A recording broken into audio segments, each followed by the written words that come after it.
Olá, tudo bem? Eu sou o professor Gustavo e eu vou falar um pouco com você sobre a origem dos conflitos no Oriente Médio. O Oriente Médio é uma sub-região do continente asiático.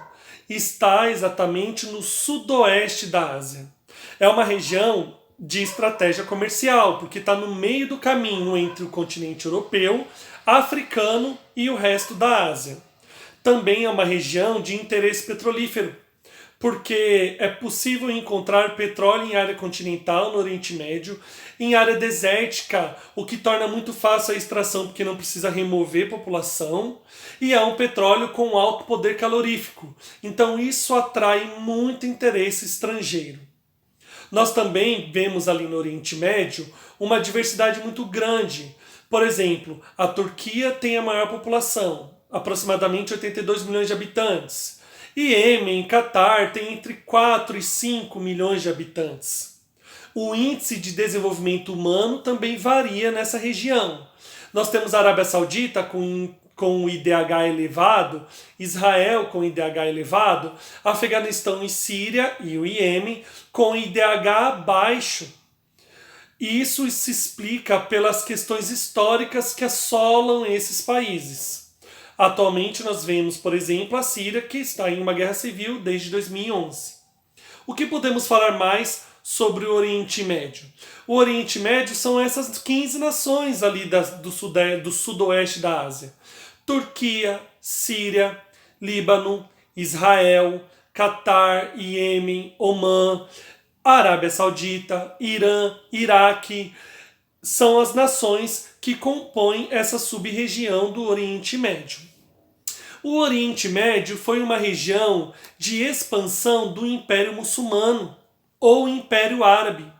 Começando ali na região da Arábia Saudita, onde Maomé fundou o islamismo, o Império Árabe se expandiu pela região do Oriente Médio, norte da África, Espanha e Portugal ali na Ásia, na Europa, desculpa.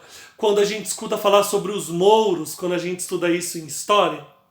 Bom, esse Império Árabe ou Império Muçulmano se fragmentou com o passar dos séculos, em pequenos reinados, que nós chamamos de califados. Pequenos reinados tendo como lei, vamos dizer assim, as regras e os mandamentos do Alcorão, que é a Bíblia do islamismo. Bom, após essa fragmentação do Império Muçulmano, nós vamos ter ali no século XII Osman I, que liderando o seu exército vai estabelecer o Império Turco-Otomano.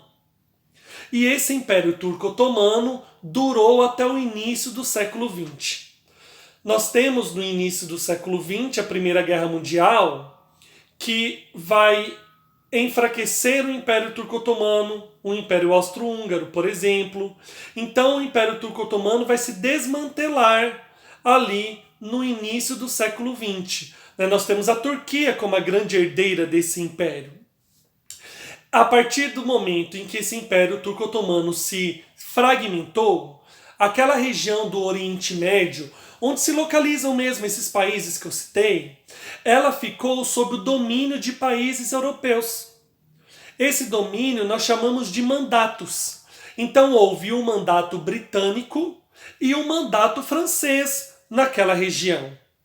A partir do momento que essas nações estabeleceram seus mandatos, elas também realizaram um processo de ocidentalização na região do Oriente Médio.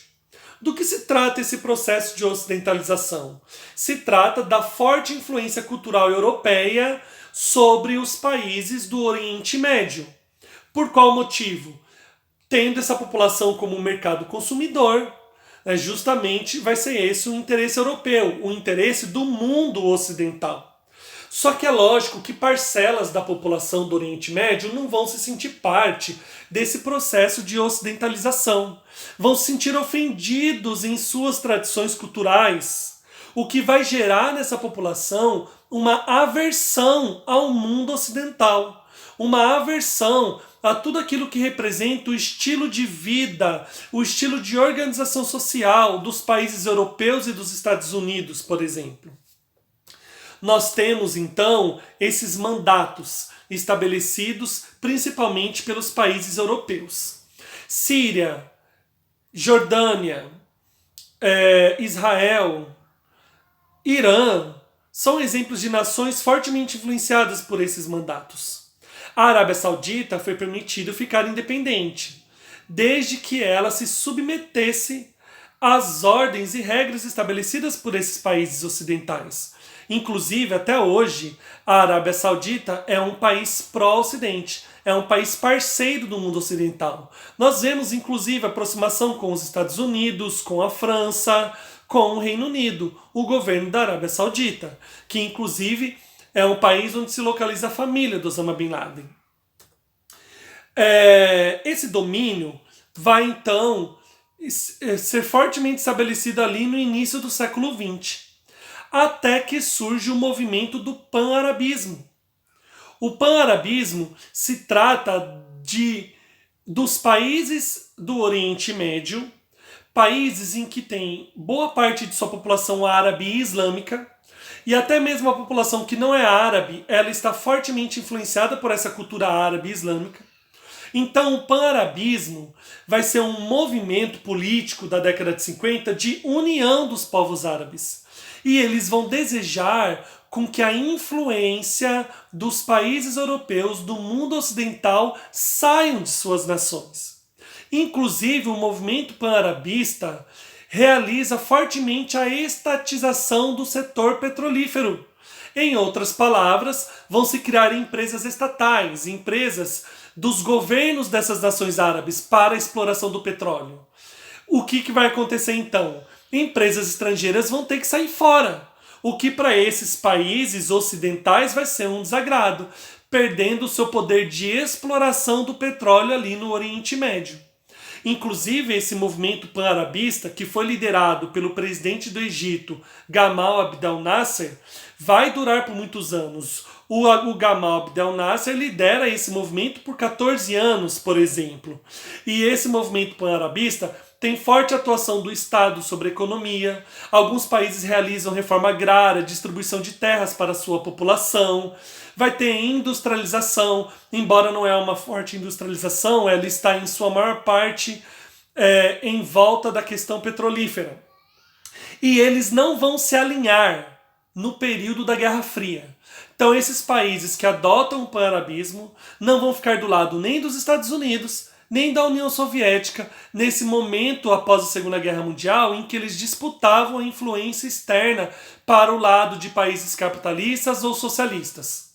O pan-arabismo foi um movimento tão forte naquelas nações que ficou conhecido como socialismo árabe. Bom, gente, nós vamos perceber então que a partir deste momento o pan-arabismo tirou a influência do mundo ocidental sobre o mundo árabe.